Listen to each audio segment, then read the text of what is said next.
अलैकुम। Asia 41 news के साथ मैं हूं आपकी मेजबान अमना आवाज। खबर शामिल करते हैं। गुजरांवाला के नवाही इलाका मोड़ एमनाबाद से हमारे ब्यूरो चीफ मोहम्मद नवीद के मुताबिक मोड़ एमनाबाद जीटी रोड और मेन बाजार पर रिक्शे और मस्तों ने नाजायज कब्जा कर लिया।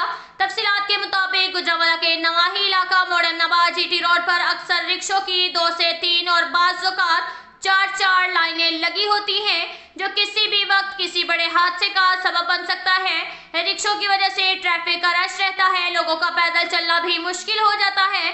रिक्शों का रश एक तरफ वांडों के मजदों ने नाजायज अड्डा बनाया हुआ है, जो अवाम के लिए परेशानी का सबब बना हुआ है। मोड़ एमनाबाद बाजार में वांडो मजदे वाले अक्सर औकात बाजार में मजदा खड़ा करके सवारियां बिठा रहे होते हैं, जिससे मोड़ एमनाबाद बाजार की ट्रैफिक जाम रहना मामूल है। रास्ता मांगने पर शहरियों से लड़ना झगड़ना इनका मामूल बन चुका है। रिक्शा के साथ साथ रेडियो ने भी बाजार बंद किया होता है, जिसकी वजह से गाड़ियों मोटरसाइकिल का गुजर